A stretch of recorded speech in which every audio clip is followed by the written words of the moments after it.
শীত কিন্তু একদম শেষের পথে।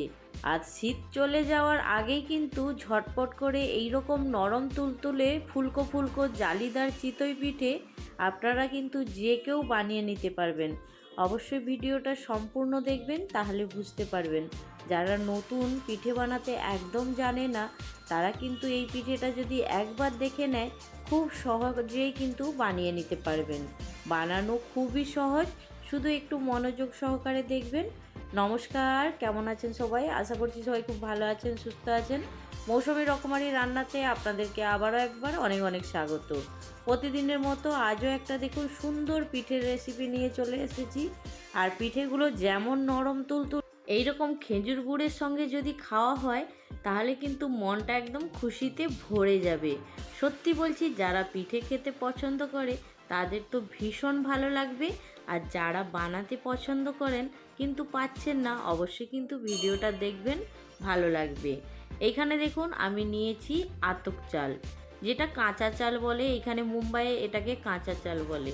তো এই কাঁচা চাল দিয়েই আজকে আমি চিতই পিঠে বানিয়ে দেখাবো আপনাদেরকে, খুব সহজ পদ্ধতিতে। না লাগবে কোনো রকম বেকিং সোডা, না বেকিং পাউডার, তাও কিন্তু একদম জালিদার ফুলকো ফুলকো পিঠে হবে। তো এইখানে দেখুন আমি চাল নিয়েছি আমার প্রয়োজন মতো। তো এইখানে দেখতে গেলে 500 গ্রামের মতো চাল আছে। তো আমি চালটাকে খুব ভালো করে ধুয়ে নিয়েছি। ধুয়ে নেওয়ার পরে একটু হালকা কুসুম কুসুম জলে একটু ভিজিয়ে রেখে দিয়েছি। এখন আমি 30 মিনিট পর্যন্ত অপেক্ষা করব। 30 মিনিট পরে আপনাদের কাছে ফিরে আসছি। তো এইখানে দেখুন বন্ধুরা, 30 মিনিট হয়ে গেছে আর চালটা কিন্তু সুন্দর ভিজে গেছে। আর এই গরম জলটা দিয়ে ভিজানোর কারণ হচ্ছে, যেহেতু এটা কাঁচা চাল, সেই জন্য একটু গরম জল দিয়ে যদি ভেজানো হয়, পিঠেগুলো খুব নরম তুলতুলে হবে। এইখানে দেখুন বন্ধুরা, আমি একটা মিক্সির বাটি নিয়েছি। এবার মিক্সির বাটির মধ্যে আমি যে চালটা ভিজিয়ে রেখেছিলাম, সেই চালটাকে ছেঁকে তুলে নেব। চালটাকে খুব মিহি করে একদম পেস্ট করতে হবে। চালের মধ্যে যাতে কোনো রকম দানা না থাকে, সেদিকটা একটু খেয়াল রাখতে হবে। তো চলুন, আমি চালটা যখন মিক্সিতে দিয়েছি, এবার এর মধ্যে একটু হালকা কুসুম কুসুম গরম জল দেব। আর পুরো প্রসেসটাই আমি কিন্তু গরম জলের ওপর দিয়েই বানাবো। তো এইখানে দেখুন আমি হালকা কুসুম কুসুম গরম জল নিয়ে নিয়েছি। আর এখানে চালের মধ্যে দিয়ে এবার এটাকে খুব ভালো করে একদম ব্লেন্ড করে নেব। তবে আমাদেরকে এখানে একটা জিনিস খেয়াল রাখতে হবে, একদম কিন্তু মিহি পেস্ট করে নিতে হবে না, এর মধ্যে কোনো রকম কিন্তু দানা থাকা যাবে না। সুন্দর করে মিহি পেস্ট করে নিয়েছি। তারপরে দেখুন একটা পাত্রের মধ্যে আমি এখন ঢেলে নিচ্ছি। আজকের আমার এই পিঠের রেসিপিটা আপনারা কে কোথা থেকে দেখছেন অবশ্যই কিন্তু জানাতে পারেন। এখনও কিন্তু পশ্চিমবাংলায় ঠান্ডা আছে, তা আপনাদের ওইখানে কীরকম ঠান্ডা আছে অবশ্যই জানাবেন। এইখানে দেখুন আমি একটু হাতের মধ্যে দিয়ে আমি একটু দেখে নিচ্ছিলাম চালের যে ব্যাটারের ঘনত্বটা আছে কতটা আছে। চামচের থেকে হাতের মধ্যে দিয়ে যদি দেখা হয়, তাহলে কিন্তু সবথেকে ভালো বোঝা যাবে।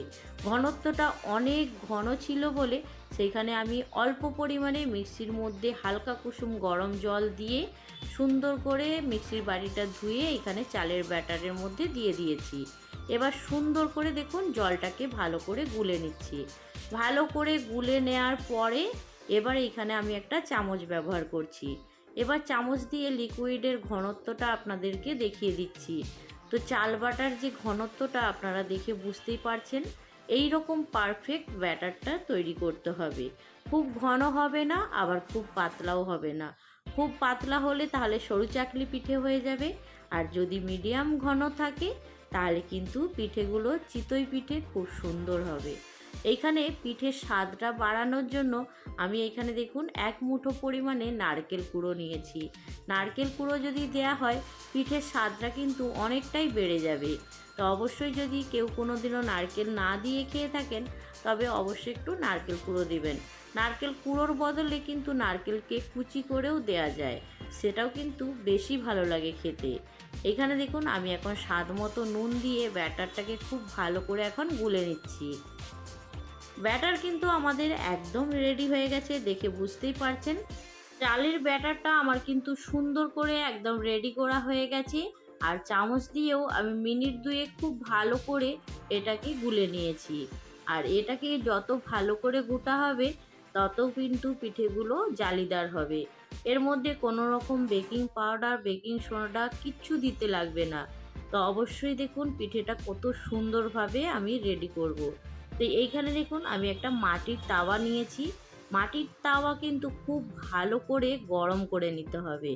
এই পিঠে বানানোর সবথেকে সহজ উপায় হচ্ছে এই তাওয়াটাকে একদম হাই হিটে গরম করে নিতে হবে। তাওয়াটা যত ভালো গরম হবে পিঠেগুলো ততটাই জালিদার হবে। আর এর মধ্যে দেখুন আমি একটু হালকা তেল ব্রাশ করে নিয়েছি। তেলটা যদিও বা একটু বেশি আছে, কিন্তু এই মাটির তাওয়ার জন্য তেলটাকে একটু খেঁচে নিয়েছি। তেল কিন্তু খুব বেশি দেয়া যাবে না, তেলের পরিমাণটা অবশ্যই কিন্তু একদম কম রাখবেন, তবে পিঠেগুলো জালিদার তৈরি হবে। তো এইখানে দেখুন আমি এক ডাবু দেওয়ার পরে খুব সামান্য পরিমাণে আর একটু দিয়েছি। দেওয়ার পরে ওপর থেকে একটা ঢাকা দিয়ে দিয়েছি। গ্যাসের ফ্লেমটা কিন্তু আমার হাই ফ্লেমেই আছে। আর এইভাবে ওপর থেকে হালকা করে একটু জল ছিটিয়ে দিয়েছি। এবার আমি 2 মিনিট অপেক্ষা করব। আর এই সময় গ্যাসের ফ্লেমটাকে একটু কমিয়ে দেব। তারপরে দেখুন 2 মিনিট পরে পিঠেটা দেখলে আপনারা অবাক হয়ে যাবেন। দেখুন কত সুন্দর একটা পিঠে তৈরি হয়েছে। তা আপনাদের কেমন লাগলো অবশ্যই কিন্তু জানাবেন। খুবই সহজ পদ্ধতি, আপনারা শুধু একবার মনোযোগ সহকারে যদি দেখেন যে কেউ বানিয়ে নিতে পারবে। তো এইখানে দেখুন একদম ফুলকো ফুলকো জালিদার চিতই পিঠে আমার তৈরি হয়ে গেছে। তা আরও একটা পিঠে বানিয়ে আপনাদেরকে দেখাবো। তো এইখানে দেখুন বন্ধুরা, আমি আবারও মাটির যে তাওয়াটা খুব ভালো করে হাই হিটে গরম করে নিয়েছি। তো আপনারা কিন্তু দেখে বুঝতেই পারছেন। আর এর মধ্যে কিন্তু আর এখন কোনো রকম তেল দেব না। একটা দুটো পিঠে বানিয়ে নেওয়ার পরে তারপরে একটু তেল দেব। পিঠেটা যতবারই তাওয়ার মধ্যে দেবেন গোলাটাকে খুব ভালো করে গুলে নেবেন। এইখানে দেখুন আমি 1 চামচ দেওয়ার পরে ওপর থেকে ঢাকা দিয়েছি। তারপরে সাইড থেকে হালকা করে একটু জল ছিটিয়ে দিয়ে এবার গ্যাসের ফ্লেমটাকে একটু লো করে দিয়ে তারপরে দেখুন 2 মিনিট অপেক্ষা করব। 2 মিনিট অপেক্ষা করার পরে দেখুন আরও একটা পিঠে আমি একদম রেডি করে নিয়েছি। তা আপনারা দেখে বুঝতেই পারছেন কতটা ফুলকো ফুলকো পিঠেগুলো তৈরি হচ্ছে। তো খুব সহজ বানানো। আর আজকে আমার এই পদ্ধতিটা আপনাদের কেমন লাগলো জানাতে কিন্তু একদম ভুলবেন না। আপনারা কোথা থেকে দেখছেন অবশ্যই একটা কমেন্টে জানাতে পারেন। তো এইখানে দেখুন এই পিঠেটাও আমি রেডি করে নিয়েছি। আর এইভাবেই সব পিঠেগুলোকে রেডি করে নেব। আপনাদেরকে আমি একটু পেছনটা দেখিয়ে দিচ্ছি, দেখুন কতটা সুন্দর হয়েছে। পিঠেটা খুব গরম, সেই জন্য হাতে নেওয়ার সঙ্গে সঙ্গেই খুব গরম লাগছিল, ছেড়ে দিয়েছি। তো চলুন এইভাবেই বাকি পিঠেগুলো রেডি করে নিয়ে আপনাদের কাছে ফিরে আসছি। তা আমার এখানে দেখুন বন্ধুরা সব পিঠেগুলো সুন্দর করে রেডি করা হয়ে গেছে। তা আজকের এই রেসিপি আপনাদের কেমন লাগলো জানাতে কিন্তু একদম ভুলবেন না। ভালো লাগলে অবশ্যই একটা লাইক দিয়ে দেবেন। আজকে যারা প্রথম আমার চ্যানেলে ভিজিট করলেন, আপনাদেরকে এই সহজ পদ্ধতি পিঠে বানানোর কেমন লাগলো জানাতে ভুলবেন না। আর আমার এই আজকের এই পিঠেগুলো কেমন হয়েছে সেটাও কিন্তু জানাতে ভুলবেন না। ভালো লাগলে অবশ্যই একটা লাইক দিয়ে দেবেন। পিঠেগুলো দেখে কিন্তু আপনারা বুঝতে পেরে গেছেন কতটা সুন্দর হয়েছে। তো আজকের রেসিপি আপনাদের কেমন লাগলো জানাতে ভুলবেন না। আর পিঠের পিছন দিকটাও দেখুন ঠান্ডা হয়ে যাওয়ার পরেও কিন্তু একদম নরম তুলতুলে আছে। যদি আপনারা একটু কড়ক করতে চান, একটু লালচে করতে চান, তাহলে আরও কিছুক্ষণ একটু গ্যাসের মধ্যে রেখে দেবেন, দেখবেন সুন্দর একটু কড়ক হয়ে যাবে। আর আমাদের কিন্তু একদম নরম তুলতুলে পছন্দ, সেই জন্য আমি 2 মিনিটও অপেক্ষা করিনি, 1.5 মিনিটের মধ্যেই কিন্তু আমার পিঠেগুলো একদম রেডি হয়ে গেছে। আর দেখুন এইরকম সুন্দর খেজুর গুড়ের সঙ্গে দুর্দান্ত লাগে খেতে। আজকের রেসিপি এইখানেই শেষ করছি। পরবর্তী রেসিপি নিয়ে খুব তাড়াতাড়ি আরও একটা নতুন ভিডিওর সঙ্গে দেখা হবে। সবাই ভালো থাকবেন, সুস্থ থাকবেন, বাই।